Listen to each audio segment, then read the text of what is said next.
ऋजु सूत्र शब्द एवं भूत। बोलिए साथ नाम साथ में।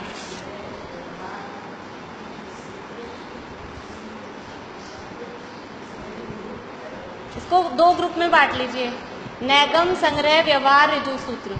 ये चारों को एक में, शब्द, समभिरूढ़ और एवं भूत, ये तीन अलग कर लीजिए। नैगम, संग्रह, व्यवहार, ऋजु सूत्र, चार एक साथ, क्योंकि सात हैं तो तीन तीन तो होंगे नहीं, चार एक में लेने पड़ेंगे, तीन में। तो शब्द, समभिरूढ़ और एवं भूत, ये तीन हैं शब्दों से संबंधित। नैगम, संग्रह, व्यवहार, ऋजु सूत्र। संग्रह और व्यवहार तो आपस में देख ही लिया अपन ने, जुड़े हुए हैं। नैगम ने भूत भविष्य के संबंध में बात करता है और ऋजु सूत्र है वो वर्तमान के संबंध में। ऋजु सूत्र का विषय क्या है? वो वर्तमान को देखता है, लेकिन वो वर्तमान कितना बड़ा बड़ा देखता है वो अलग बात है, स्थूल ऋजु सूत्र का विषय है। लेकिन ज़्यादातर हम जो भी वर्तमान की बात करते हैं वो उसी में बात करते हैं, स्थूल ऋजु सूत्र में। और मैं कुछ वाक्य बोलती हूँ, आप लोगों को बताना है कौन से न्याय का है, ठीक है? जीव दो प्रकार के होते हैं, संसारी और मुक्त। तो इसमें संसारी और मुक्त ये कौन से न्याय का विषय है? बोलिए।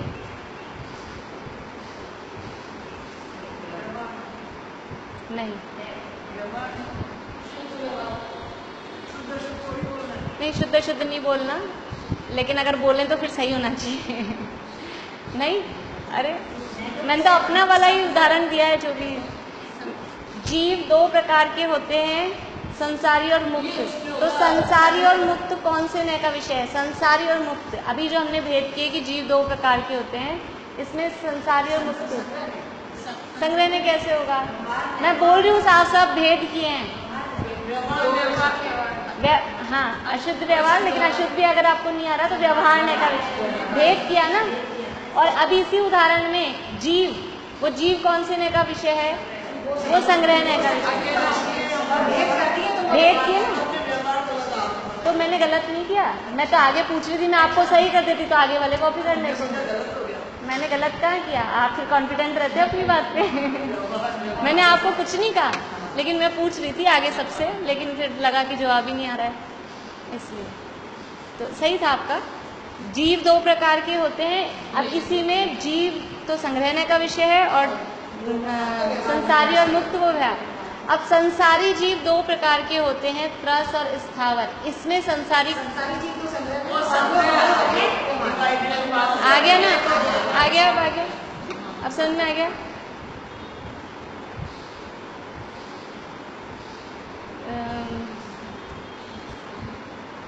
ये तीर्थंकर महावीर की प्रतिमा है, ये तीर्थंकर महावीर की प्रतिमा। नैगम, नैगम में भेद बताना है कौन सा, कौन सा नैगम? हाँ, ये तीर्थंकर महावीर हैं, प्रतिमा छोड़ो, ये तीर्थंकर महावीर हैं। भूत नैगम में, क्योंकि भूतकाल में थे ना, भूत नैगम में। आज तो बहुत ही गर्मी हो रही है। ये कौन से नैय का विषय? नहीं अभी, हाँ ऋजु सूत्र ने भाई आज बोला है ना हमने, आज पूरा पकड़ लिया ना। अब आज का दिन कितना बड़ा हो गया। ऋजु सूत्र ने वर्तमान को देखता है, वर्तमान को देखता है। हमने भी इसमें नैगम ने नहीं लगेगा। नैगम ने तो तब लगता है कि कोई चीज़ हो गई थी भूतकाल में, गर्मी पहले हो गई थी, तब उसको अपन बता रहे हैं कि आज वो गर्मी है। वर्तमान की बात तो हाँ, तो अभी केवल वर्तमान की बात है, इसमें कोई आगे पीछे का कोई कंपैरिजन है ही नहीं।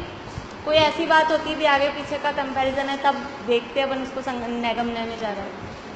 थोड़ा थोड़ा तो आया, मतलब आपको समझ में पहली बार भी इतना इतना सा आया तो ठीक है, मतलब बिल्कुल तो ऊपर से नहीं गया।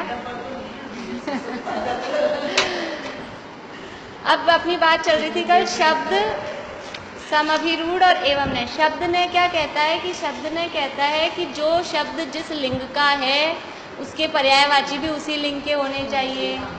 जो क्रिया, जो कर्ता जिस लिंग का है उसकी क्रिया उसी लिंग की लगनी चाहिए। जिस काल में आप बात कर रहे हो, जैसे कुछ लोग ऐसे बोलते हैं हम अगले साल वहाँ गए थे ना शिखर जी, तो अगले साल गए थे कि पिछले साल गए थे, लेकिन ऐसा बोलते हैं ना बहुत से लोग, आदत होती है।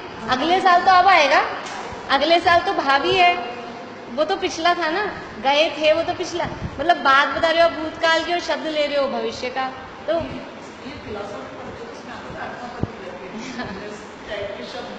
तो ये शब्द ने कहता है ये गलत है, ये आप जो इस तरह का आप काम कर रहे हो ना, इस तरह की बोल रहे हो कि मतलब कौन सा काल, और एक शब्द कौन से काल का, दूसरा शब्द कौन से काल का, कर्ता कौन सा, क्रिया, कर्ता तो पुल्लिंग लगा रहे हो और क्रिया स्त्रीलिंग की लगा रहे हो। कि मैं खाता हूँ की जगह मान लो मैं पुरुष हूँ तो मैं खाती हूँ बोलूँ, और मैं स्त्री हूँ तो मैं खाती हूँ की जगह मैं खाता हूँ बोलूँ। कल अपन ने कुछ 2-4 उदाहरण देखे थे। इस तरह की जो गलतियाँ होती है उसको शब्द न्याय कहता है ये गलत है, ऐसा नहीं बोलना चाहिए। तो शब्द न्याय हमारे व्याकरण की अशुद्धियों को ठीक करता है, वो मानता नहीं है अशुद्धियाँ, लेकिन वो पर्यायवाची को मानता है। अगर आप वामा, दारा और क्या था भार्या ये कहोगे आप स्त्री के पर्यायवाची है तो वो मानेगा, क्योंकि वो तीनों स्त्रीलिंग है। जैसे इंद्र के पर्यायवाची होते हैं शक्र, पुरंदर, इंद्र, शक्र, ये सब पुल्लिंग है शब्द। हाँ, तो वो कहेगा कि ठीक है ये ठीक है। अभी दूसरा जो नय है आगे वाला समभिरूढ़ नय, समभिरूढ़ नय कहता है कि पर्यायवाची कुछ होते ही नहीं है, चाहे उसी लिंग वाले हो। वो कहते हैं अगर ये इंद्र शब्द है तो इसका अर्थ अलग होता है, शक्र शब्द है उसका अर्थ अलग होता है, पुरंदर शब्द है उसका अर्थ अलग होता है। पर्यायवाची क्या होते हैं फिर? अगर पर्यायवाची होते तो 3-3 शब्द ही क्यों रखते? वो ये कहता है, समझ में आ रही है बात? इंद्र का मतलब है कि जो ऐश्वर्यवान है वो इंद्र है। शक्र का मतलब होता है कि शचीपति, सामर्थ्यशाली होता है। इंद्र मतलब शचीपति और शक्र यानी वो सामर्थ्यवान, और पुरंदर मतलब पुरों को भेदन करने वाला यानी नगरों का विभाजन करने वाला। तो वो ये इनके शब्द अर्थ हैं। अपन अपने सरल और कोई जैसे मति, स्मृति, संज्ञा, चिंता, विनिबोध, इतने अर्थांतरम कहा। अगर ये मति ज्ञान के ही पर्यायवाची हैं तो फिर कहे तो इतने सारे मति ज्ञान ही बोल देते ना, कहीं को हमारे एक सूत्र बढ़ाया पढ़ने को और पढ़ा। तो अर्थ तो है ना उनके अलग अलग। मति यानी मनन करना, स्मृति यानी याद रखना, संज्ञा यानी प्रत्यभिज्ञान। हाँ अलग अलग, लेकिन फिर भी वो मति ज्ञान के ही नामांतर। हाँ तो फूलों के आप कमल के लो, कमल के हैं जलज, नीरज और पंकज और ऐसे ऐसे जो है ना। तो अब वो कीचड़ में खिलता है इसलिए कमल, और पानी में होता है इसलिए जल, मतलब उनके अर्थ अलग अलग होंगे। हाँ कुछ ना कुछ उनके अलग अलग अर्थ होते हैं। तो समभिरूढ़ ने कहता है अगर शब्द अलग है तो उनके अर्थ भी अलग है, पर्यायवाची कोई होता ही नहीं है दुनिया में। वो इस समभिरूढ़ ने ऐसा, समभिरूढ़ ने 2 टाइप का होता है। एक तो ये हो गया जो पर्यायवाची शब्द नहीं, शब्द ने तो पर्यायवाची मान रहा था लेकिन एक ही लिंग के होने चाहिए, पर समभिरूढ़ ने कहता है एक भी लिंग के भी हों तो भी हम पर्यायवाची को नहीं मानते, सबके अर्थ अलग अलग ही होते हैं। जैसे कृष्ण के पर्यायवाची होते ना गिरिधर और मुरलीधर, तो मुरलीधरे तब मुरलीधर, पर्वत को उठाए तब गिरिधर। हाँ तो वो बोलते पर्यायवाची नहीं होते, सबके अलग अलग हैं। अब महावीर उगान के 5 नाम है तो पर्यायवाची है क्या? सन्मति क्यों पढ़ा, अतिवीर क्यों पढ़ा, वीर क्यों पढ़ा, अलग अलग है ना। ऋषभदेव का ऋषभदेव क्योंकि वो ऋषभ बैल के समान बलिष्ठ परिपुष्ट थे, वो ऋषभ है। और आदिनाथ क्योंकि पहले तीर्थंकर हुए, तो दोनों के अर्थ अलग अलग हैं। तो समभिरूढ़ ने कहता है हम पर्यायवाची को नहीं मानते। ये तो हुआ पहला अर्थ। और दूसरा अर्थ क्या है समभिरूढ़ का? कि जो शब्द जिस, अब एक शब्द के अर्थ तो अनेक बता दिए अपन ने, ये तो पहले वाले में तो क्या पर्यायवाची की बात थी। अब दूसरे में क्या बात है कि एक शब्द के अनेक अर्थ।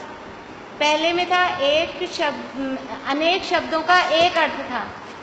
नीरज, कमल, जलज, पंकज, इन सब का अर्थ एक ही था, कमल। तो शब्द अनेक थे, अर्थ एक था। अब दूसरे वाले में क्या है कि शब्द तो है एक, शब्द तो है एक लेकिन अर्थ है अनेक, अर्थ है अनेक। जैसे कि अपन एक शब्द पकड़े अर्थ, एक शब्द ले लिया अपन ने अर्थ, अर्थ का क्या अर्थ होता है? हाँ, और देखिए अर्थ का एक तो अर्थ हो गया मीनिंग, है ना, अर्थ। दूसरा अर्थ यानी धन, पैसा। तीसरा अर्थ का मतलब होता है प्रयोजन, प्रयोजनभूत तत्व, तत्वार्थ, अर्थ। हाँ एक अर्थ का अर्थ होता है पदार्थ, ये तत्वार्थ में अर्थ यानी पदार्थ होता है ना। तो ऐसे अर्थ शब्द के अपन ने 4 और भी बहुत सारे होते हैं, अपने एक ही शब्द के अनेक अर्थ देख लिए। लेकिन ये समभिरूढ़ ने क्या कह रहा है कि जो शब्द जिस अर्थ में रूढ़ हो गया उस शब्द का वही अर्थ माना जाएगा, भले उसके बहुत सारे अर्थ हों। लेकिन समभिरूढ़ ने से ज़्यादातर हम जैसे जो शब्द जिस अर्थ में रूढ़ हो जाता है, हाँ जहाँ पर जो माने, नहीं अलग है थोड़ी बात। देखिए जैसे केवल ज्ञान, केवल का क्या अर्थ होता है? केवल का अर्थ क्या होता है? केवल मतलब मात्र, ओनली। लेकिन जब हम केवल ज्ञान बोलते हैं तो कोई ये समझता है ओनली ज्ञान, केवल ज्ञान का अर्थ। तो ये केवल ज्ञान, ओनली ज्ञान, उसका अगर अपन अर्थ निकालेंगे तो ओनली ज्ञान अर्थ निकलेगा। लेकिन हमारे यहाँ जैन दर्शन में केवल ज्ञान का अर्थ ओनली ज्ञान नहीं है। वो केवल ज्ञान के अर्थ में रूढ़ है, वो जो लोकालोक को जानने वाला ज्ञान है वो उस अर्थ में रूढ़ है, अब उसमें अर्थ नहीं चलेगा। जैसे गो शब्द है, यहाँ उदाहरण दिया होगा शायद गो वाला। गो शब्द का क्या अर्थ होता है? यहाँ गो का अर्थ, यहाँ गो वाला उदाहरण दिया है। गो शब्द का अर्थ गाय नहीं होता है अकेला। गो शब्द के 11 अर्थ होते हैं। गो यानी इंग्लिश वाला गो लगाओ तो जाना, वैसे भी गच्छति थी गो, जो गमन करे उसे गाय कहते हैं। तो गमन तो सब करते हैं, हम भी गमन करते हैं, स्त्री भी, पुरुष भी, गाय भी, गधा भी, घोड़ा भी, कुत्ता भी, बिल्ली भी, सब गमन करते हैं। तो सबको गो कहो।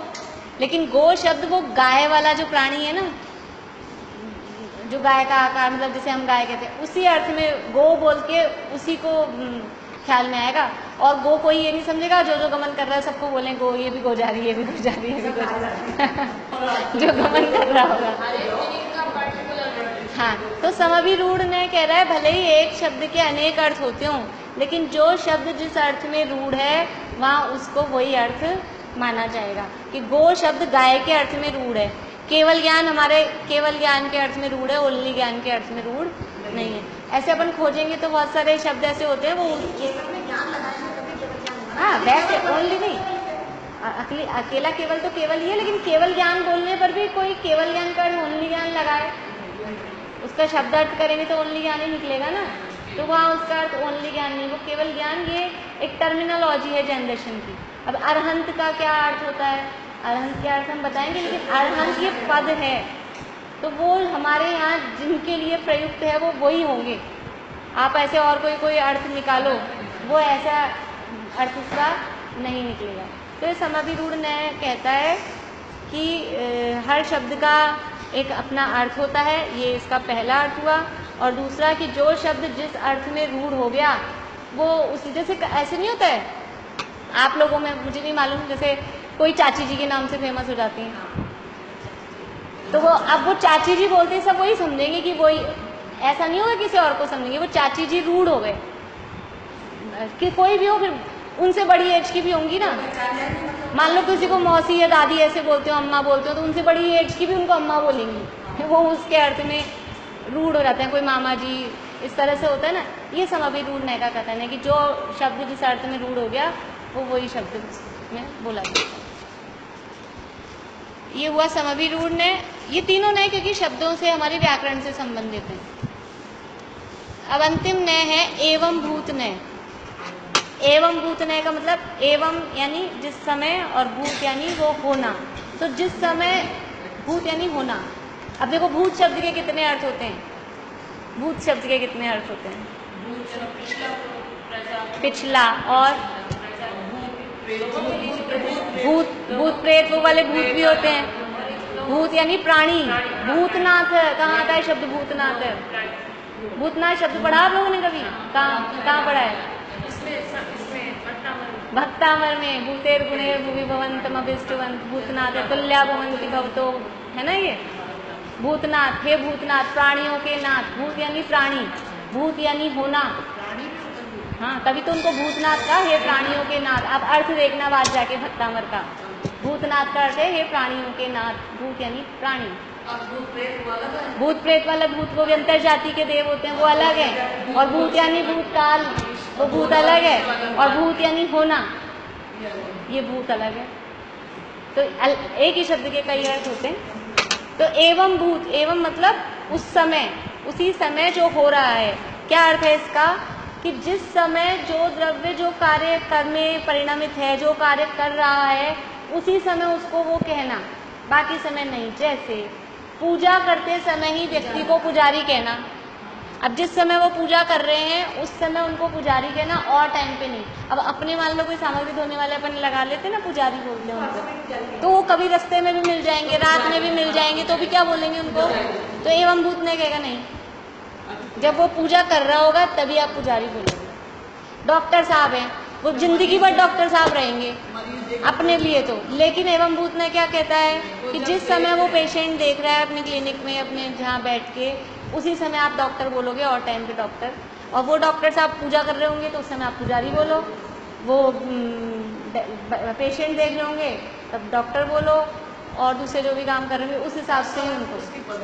हाँ, तो मतलब जो व्यक्ति जिस समय जो काम कर रहा है उस समय, यानी जो द्रव्य जिस समय जिस रूप परिणमित हो रहा है उस समय उसको उसी रूप कहना, तो वो एवं भूत नय का कार्य। जैसे आप लोग पढ़ रहे हो तो आप लोग सब स्टूडेंट हो, मैं पढ़ा रही हूँ तो मैं टीचर, लेकिन मेरे को हर समय टीचर जो मिल जाते हैं ना वो टीचर जैसे ही बनाते हैं। तो एवं भूत कहने कहता है हर समय टीचर नहीं है। तो वो तो अब हर समय वो समय भी रूढ़ में चलता है। जैसे हर समय अपन अगर टीचर देख रहे हैं तो वो समय भी रूढ़ में चल रहा है, लेकिन अभी कुछ लोग ऐसे होते हैं पढ़ाते समय टीचर कहते हैं, बाद में नहीं कहते हैं, तो वो एवं भूत में ऐसे कहते हैं। और अपन कहते हैं ना, डॉक्टर साहब भी हैं, पूजा करते करते आज से पुजारी हो गए, इंद्र बन गए, वो मुकुट उकुट लगा के, तो उस समय अपन इंद्र बोलते हैं। तो कभी हम एवं भूत ने यूज लेते हैं, कभी हम समभिरूढ़ ने यूज लेते हैं। गलत नहीं, कोई भी, इसलिए कोई भी हम कथन कर रहे हैं तो वो कोई उसमें अपेक्षा है। नए का मतलब है अपेक्षा है। हम ऐसे हवा में नहीं कह रहे। अगर हम डॉक्टर साहब को पुजारी कह रहे हैं तो हवा में नहीं कह रहे, वो पूजा कर रहे हैं तब उनको पुजारी कह रहे हैं। तो वो मतलब अलग अलग नए हैं। एक समभिरूढ़ ने अलग बात कह रहा है, एवं भूत ने अलग बात कह रहा है। देखो इसमें वही, अब ये एवं भूत ने कहेगा कि गच्छति, उसी का विस्तार है। देखो समभिरूढ़ ने कह रहा था कि गो का मतलब गाय होता है, चाहे वो चले तो भी गाय है, चाहे वो बैठी रहे तो भी गाय है, और लोग चल रहे हो तो भी वो गाय नहीं है, बस गाय जो है वही गाय है, चाहे वो कुछ भी कर रही हो। ये तो कहता है समभिरूढ़ ने। लेकिन एवं भूत ने कहता है कि जिस समय वो चल रही है तभी वो गाय है, और एवं भूत ने से हर व्यक्ति चलने वाला गाय है। एवं भूत ने से अब आप किसी को कह दो गाय है, क्योंकि कोई कह लड़ रहे तो क्या हम तो एवं भूत ने से कह रहे हैं, लेकिन वो मजाक की बात है। वो तो लोक व्यवहार में अपन समझदार हैं, जिस समय जो यूज लेना है वो यूज लेते हैं। देखिए यही बातें यहाँ पर कही है कि जिस समय, देखो अब ये सब नए क्यों, अभी तो अपने को ऐसे लग रहा है कि धर्म के क्षेत्र में कुछ काम के लिए, अभी ऐसा लग रहा है, लेकिन जब हम बड़े शास्त्र पढ़ते हैं ना, समय सार में इस तरह के प्रयोग किए हैं। मैं बता तो देती हूँ, आप ज़्यादा लोगों को समझ में नहीं आएंगे। जैसे समय सार में एक गाथा है संवर अधिकार में, संवर अधिकार में मतलब 183-84 नंबर के करीब ये गाथा है। उसमें गाथा है, क्रोधोपयोगी क्रोध है, मानोपयोगी मान है, मायोपयोगी माया है, लोभोपयोगी लोभ है। हिंदी अनुवाद बोल रही हूँ मैं। मतलब जिस समय क्रोध में उपयोग लग रहा है, मतलब जिस समय हम क्रोध कर रहे हैं तो हम क्रोधी नहीं है, हम ही क्रोध हैं। ये एवं भूत ने कह रहा है कि जिस समय आप वो कर रहे हो ना, आप वही हो। हम तो कहते हैं हम क्रोधी, तो क्रोधी नहीं, आप ही क्रोधापन नहीं बोलते। आग हो रहा है, आग, तवा गरम हो तो ऐसे नहीं बोलेंगे तवा गरम हो, आग हो रहा है, बाहर गाड़ी खोलो भी जाके, आग हो रही है, आग, तो वो आग है क्या? लेकिन ये हम कौन सा नया लगा रहे हैं उसमें? एवं भूत ने। इसी तरह से 31, 32, 33 गाथा में समय सार में वहाँ इंद्रिय, द्रव्येंद्रियां, भावेंद्रियां और इंद्रियों के विषय। द्रव्येंद्रियां तो ये है ही अपनी, भावेंद्रियां ये इंद्रियों के माध्यम से जो ज्ञान, जिस ज्ञान के माध्यम से जान रहे वो भावेंद्रियां। द्रव्येंद्रियां भी इंद्रियां हैं, भावेंद्रियां भी इंद्रियां हैं। और तीसरी चीज क्या कही कि इंद्रियों के विषय, मतलब ये पुस्तक है ना, ये मेरे नेत्र इंद्रिय का विषय बन रही है, आंखों से जानने में आ रही है, तो ये पुस्तक भी इंद्रिय है। ये अपेक्षावान एवं भूतनेस कि हमने इसको जाना ना, ये भी इंद्रिय है, ये भी इंद्रिय है, वो भी इंद्रिय, इंद्रिय के विषय भी इंद्रिय हैं। ऐसे 3 प्रकार की इंद्रियां वहाँ बताई। तो वो वहाँ ये नया इस तरह के यूज में आते हैं। जब हम पढ़ते हैं ना जैसे अपने संग्रहणय का उदाहरण छैड़ाला में, यह राग आग दहे सदा ताते समामृत से ये जो राग है ना, ये राग आग है, ये हमेशा जलाता है। तो कौन सा राग? शुभ अशुभ दो भेद है ना, तो कौन सा वाला राग? शुभ राग या शुभ राग? हाँ, तो राग शब्द बोला है ना, राग शब्द, तो वो राग शब्द जो संग्रहने का विषय है कि व्यवहारने का विषय है? संग्रह। वहाँ भेद नहीं किया कि शुभ राग तो अच्छा है, अशुभ राग आग है। वहाँ राग केवल अकेला राग मात्र को पकड़ा, तो वो दोनों शुभ राग भी अशुभ राग तो आग है ही है, शुभ राग भी आग है, ये संग्रहने का प्रयोग किया। वहाँ राग में भेदभाव नहीं किए कि ये राग तो अच्छा है, ये राग खराब है, भेदभाव नहीं किया। ऐसे ढूंढे ना अपन अब कुछ, अब आपका कुछ पूजा की लाइनों में कभी दिमाग लगा ना, थोड़ा पढ़ते पढ़ते ख्याल में आ जाए, तो मुझे भी बताना कि हमने देखा ये संग्रहने का प्रयोग मिल गया, ये व्यवहारने का प्रयोग मिल गया, मज़ा आएगा, माइंड में चलेगा एक आध दो दिन तो कुछ। एवं भूतने से समभिरूढ़ ने तो बैठी हुई को भी कहेगा गाय, लेकिन एवं भूत ने कहेगा जब चल रही है तभी गाय है, बस। गड़बड़ नहीं हुई, अपेक्षा है। अभी बताओ, एक वो कहावत नहीं आती है, ऐसे कुछ कहावत क्या मतलब, चलती का नाम गाड़ी, तो खड़ी को भी तो गाड़ी बोलते हैं, चलती का नाम गाड़ी है लेकिन खड़ी को भी तो गाड़ी बोलते हैं ना। तो अब वो खड़ी को जब गाड़ी बोल रहे हैं वो समभिरूढ़ से, वैसे तो गाड़ी का मतलब है चले, वही गाड़ी है, हाँ, वो गाड़ी है, हाँ, तो एवं भूत ने तो वही कहेगा, लेकिन समभिरूढ़ ने खड़ी को भी गाड़ी कहेगा। ये ऐसे अलग अलग दोनों ने मतलब लोक व्यवहार में सातों ने मिक्स होके, अकेला ना संग्रहने से काम चलता है ना अकेले व्यवहारने से काम चलता है। हाँ, मतलब कल अपन ने देखा था ना कि कितने वो गेहूं वाला जो उदाहरण अपन ने लिया कि पार ही नहीं पड़ती, जब तक संग्रह नहीं मानो तब भी पार नहीं पड़ेगी, फिर व्यवहार नहीं करो तो भी पार नहीं पड़ेगी, एक एक चीज खाते खाते चबाते भी। तो ये नयों का मतलब है अपेक्षा। तो किस अपेक्षा, यहाँ ये बता रहे हैं, एक तो जिनवाणी में भी ऐसी अपेक्षाएं मिलेगी, हम और लोक व्यवहार में भी ऐसी अपेक्षाएं मिलेगी। हम किसी को एकदम से कहते हैं झूठा है, ये गलत है, तो उसकी अपेक्षाओं को समझें। एक अपनी जिनवाणी स्तुति में एक लाइन आती है, हर विवाद का हल हो सकता स्यादवाद के द्वारा। कौन सी वाली में? जिनवाणी, हर विवाद का हल हो सकता स्यादवाद के द्वारा, पुरानी एक है जिनवाणी स्तुति। तो मतलब अगर अपन ये स्यादवाद का मतलब है अपेक्षाएं समझ लें। वहाँ शुभ नय का अर्थ शुद्ध, वहाँ शुद्ध नय निश्चय, वहाँ शुभ नय लिखा है लेकिन वहाँ शुभ का अर्थ शुद्ध नय यानी निश्चय अर्थ वो। तो हम ये अपेक्षाएं समझ लें तो झगड़ा खत्म हो जाए।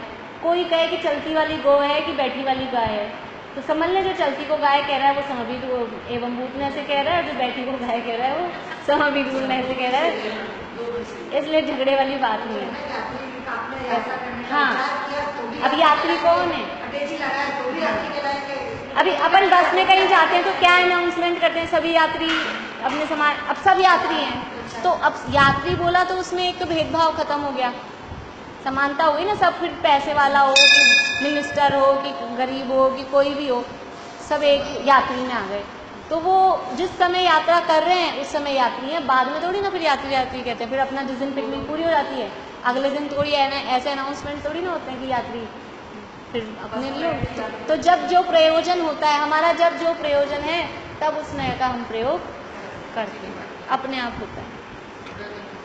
तो इस प्रकार से ये अपने सात नय, इनके संबंध में एक बात और अपने को ध्यान देनी है कि जो नय है ये इसी क्रम से, ये वाला क्रम क्यों है इसमें कि इनका जो एक के बाद एक जो इनका विषय मतलब जिसको ये ग्रहण कर रहे हैं, जिसको विषय बना रहे हैं, वो बारीक बारीक होता जा रहा है, कम होके बारीक गहराई में जाता है। नैगम नय का विषय देखो भूतकाल, वर्तमान काल, भविष्य, तीनों काल थे। फिर संग्रहणय का विषय भूत भविष्य नहीं था, संग्रहणय में वर्तमान में जो भी था उसको संग्रह इकट्ठा किया, लेकिन बड़ा था फिर भी। फिर व्यवहारण्य का विषय उससे और कम हुआ, वो भेद किया तो कम किया। फिर ऋजु सूत्र ने केवल वर्तमान को ही पकड़ा और कम हो गया। फिर शब्द में इस तरह का अपने को विषय कुछ ख्याल में नहीं आता, लेकिन समभिरूढ़ और एवं भूत तो कहाँ तक पहुँच गया कि बिल्कुल जिस समय आप जो क्रिया कर रहे हो उसी समय वही रूप हो बस, तो बिल्कुल वर्तमान क्रिया तक पहुँच गया। तो धीरे धीरे उत्तरोत्तर इनके जो विषय हैं वो धीरे धीरे सूक्ष्म होते जा रहे हैं। उत्तरोत्तर इनके विषय, हाँ, यात्रा का विचार किया तब भी आए, ये इनकी उदाहरण है इसी का, एवं भूत में का। यात्रा का विचार किया तब भी यात्री कहेंगे, सामान लगाने लगा तब भी यात्री कहेंगे, रवाना हो गया तो भी यात्री कहेंगे, टिकट ले लिया तो भी यात्री कहेंगे। हाँ, संग्रहण हो गया, हाँ, उसी हिसाब से। नैगम ने पहले विचार किया तो भविष्य काल का विचार किया तो नैगम हो गया, फिर हमने सामान लगाया तो संग्रहण ही हुआ, फिर सामान लेके अलग अलग इकट्ठे हो गए तो थोड़ा व्यवहार हो गया उसमें, फिर स्टेशन पहुंचा, नहीं एवं भूत नहीं, ये ऋजु सूत्र ने, फिर स्टेशन पहुंच गया, फिर टिकट लिया, गाड़ी में बैठ गया, फिर चल पड़ा। तो जिस समय चल पड़ा वास्तव में यात्री तो तब होता है एवं भूत में, लेकिन उससे पहले से भी हम यात्री कहलाते हैं ना, तो उस हिसाब से यहाँ ये कहा जा रहा है। तो इस तरह से ये 7 नयों की बात अपनी यहाँ पर हुई है। और अब मैं ये तो 5 मिनट हैं, ये कल मैंने भेजा है, इसको देख लेना आप लोग, और पहले वाले को एक बार और देख लेना। अब आज हो गई है तारीख कितनी, 4, रिवाइज कराऊं तो फिर कब, चलो तो अभी कल तो फ्राइडे है ना, थोड़ा थोड़ा भी आप लोग पढ़ के आना, ऐसे भी रिवीजन में मज़ा नहीं आएगा, अकेले मैं ही बोलूँगी तो थोड़े 5-6 सूत्र 6-7 सूत्र तक पढ़ के आना आप लोग, तो थोड़ा सा अपन रिवीजन करेंगे और 10 सूत्र तक पढ़ के आ जाइए, 10 सूत्र तक पढ़ के आ जाइए। और कल फ्राइडे है, फिर नेक्स्ट वीक में पता नहीं क्लास लग पाएगी नहीं लग पाएगी। विधान जनता कॉलोनी में है, जनता कॉलोनी में। ये आप लोग ये कौन सा वो प्रश्न पूछना पड़ेगा, ऐसे तो मुझे याद नहीं है। ये देखिए, अब इसमें आप वो देखिए वो देख रहे हैं आप सूत्रों का डिवाइडेशन, सूत्रों का क्या चीज़ नहीं, पेपर नहीं पूछ रही मैं, आपको वो सूत्र याद करने का तरीका बता रही हूँ, वो आप लिख लेंगे। हाँ तो वो लिख लीजिए, वो लिख लो। देखो पहला सूत्र मोक्ष मार्ग का स्वरूप, ये लिखिए आप लोग, मोक्ष मार्ग का स्वरूप सूत्र नंबर 1।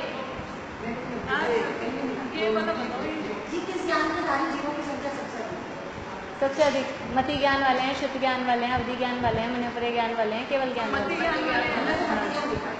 मनोपरे ज्ञान तो बहुत कम होते हैं। मति शुद्ध, हाँ अगर ऑप्शन है क्या इसमें, हाँ तो फिर मति आएगा, शुद्ध ये तो मति आएगा। हाँ देखो, हाँ कल थोड़ा लेट भेजा था रात को,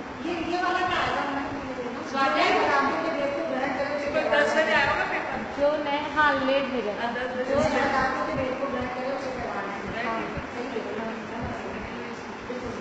देखो मोक्ष मार्ग का स्वरूप सूत्र नंबर 1। हाँ थोड़ा याद करने का तरीका है, अपन याद कैसे करें, मतलब एक एक सूत्र के अलग अलग हेडिंग तोड़ना लिखवाऊँ, ग्रुप बना के लिखवाऊँ ना, वैसे ही लिखवाऊँ। तो इसी में दिए, अलग अलग तो इसी में दिए ना, फिर तो अभी तो आप ग्रुप वाली लिखो, फिर अलग अलग की लगती है तो फिर और देखते हैं। फिर है सम्यक दर्शन, वो 2 नंबर से 4 नंबर। मोक्ष मार्ग का स्वरूप ऐसे थोड़ा सा 2 ऐसे बना लीजिए, मतलब एक इतना सा कॉलम सूत्र का नंबर डालने के लिए रख लीजिए और यहाँ तक आप लिख लीजिए। तो मोक्ष मार्ग का स्वरूप, फिर यहाँ सूत्र नंबर 1, फिर सम्यक दर्शन तो सूत्र 2 से 4, वो सम्यक दर्शन से संबंधित है। बस सम्यक दर्शन लिख लीजिए, वो 2 से 4। फिर नेक्स्ट लाइन है पदार्थों के जानने के उपाय।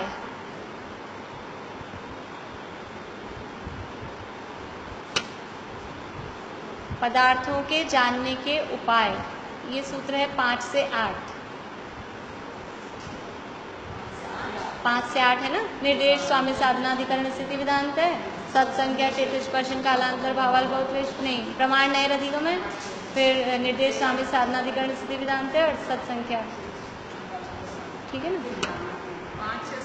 5 से 8, 5, 6, 7, 8 4। इसके हाँ हाँ सम्यक दर्शन और तत्व भी लिख लीजिए। हाँ मतलब वो है तो बात। अब तीसरे में क्या? वैसे तो हर सूत्र की अलग ही है हेडिंग की, वो तीसरे सूत्र में सम्यक दर्शन के भेद है। हाँ फिर है सम्यक ज्ञान और प्रमाण, सम्यक ज्ञान डैश लगा के प्रमाण, सम्यक ज्ञान डैश प्रमाण। हाँ तो सम्यक ज्ञान और प्रमाण से संबंधित है 9 से 12 सूत्र। उसमें सम्यक ज्ञान मतलब मति शताब्दी मन पर है केवलानी ज्ञानम तत्प्रमाणे फिर वाद्य परीक्षण प्रत्यक्षण, ये आ गए 9 से 12। अब इसके बाद में मति ज्ञान, मति ज्ञान से संबंधित सूत्र हैं 13 से 19। मति स्मृति संज्ञा चिंता विनिबोधित अर्थांतरम तद इंद्रिय निद्रि निमित्तम अवग्रह अवाय धारणा बहु बहु क्षिप्रा निंदितानुपवानाम क्षेत्राणाम अर्थस्य व्यंजनस्य अवग्रह नय चक्षुरन इंद्रियाभ्याम, यहाँ तक पूरे 13 से 19। इसके बाद में 20 तो शुद्ध ज्ञान है। हाँ शुद्ध ज्ञान 20, शुद्ध ज्ञान का एक ही सूत्र है 20।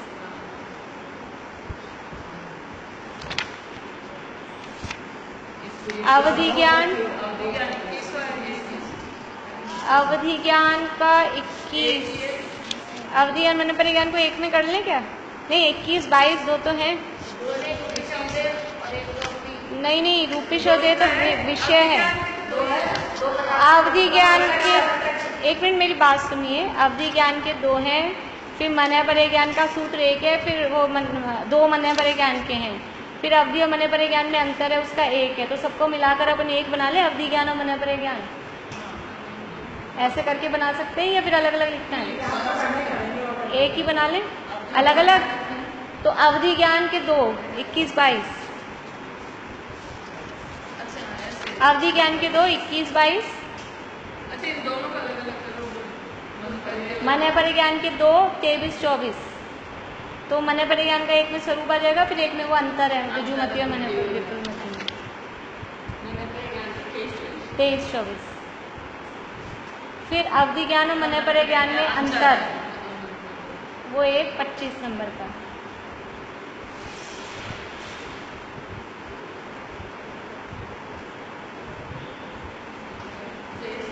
अवधि ज्ञान और मने परे ज्ञान में अंतर, ये सूत्र नंबर 25।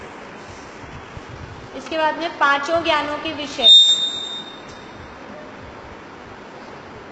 5 ज्ञानों के विषय 26 से 29। 4 सूत्र है, ज्ञान 5 है लेकिन सूत्र 4 ही है। 29। फिर है एक साथ 26 से 29, 26 से 29। उसके लिए अलग दे दिया, एक आत्मा में एक साथ, वो क्योंकि विषय नहीं है ना, वो विषय में फिर इतने ही सूत्र आएंगे। एक साथ कितने ज्ञान संभव, एक साथ कितने ज्ञान संभव, ये है सूत्र नंबर 30।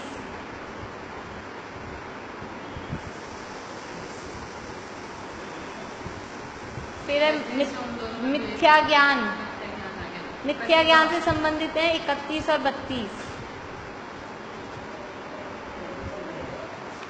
और फिर नए वो 33, 31, 32 मिथ्या ज्ञान, और नए है 33। सूत्र 33 नए हो गए। बस एक मति ज्ञान वाले अपन ने, वो थोड़ा बड़ा ग्रुप है तो वो मति ज्ञान से संबंधित हैं सारे।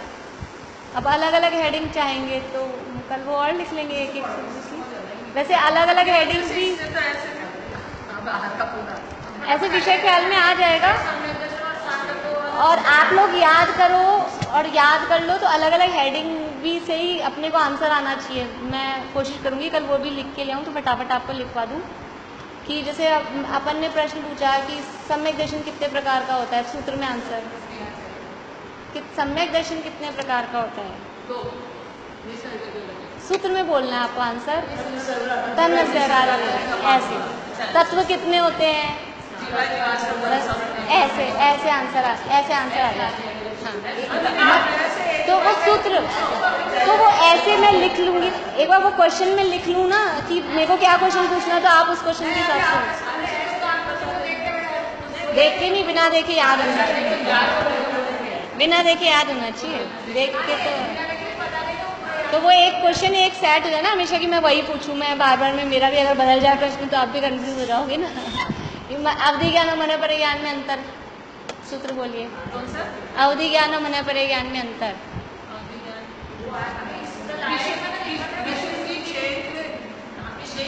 स्वामी विषयभ्यो वधि मन परेयो, विशुद्धि क्षेत्र स्वामी विषयभ्यो वधि मन परेयो।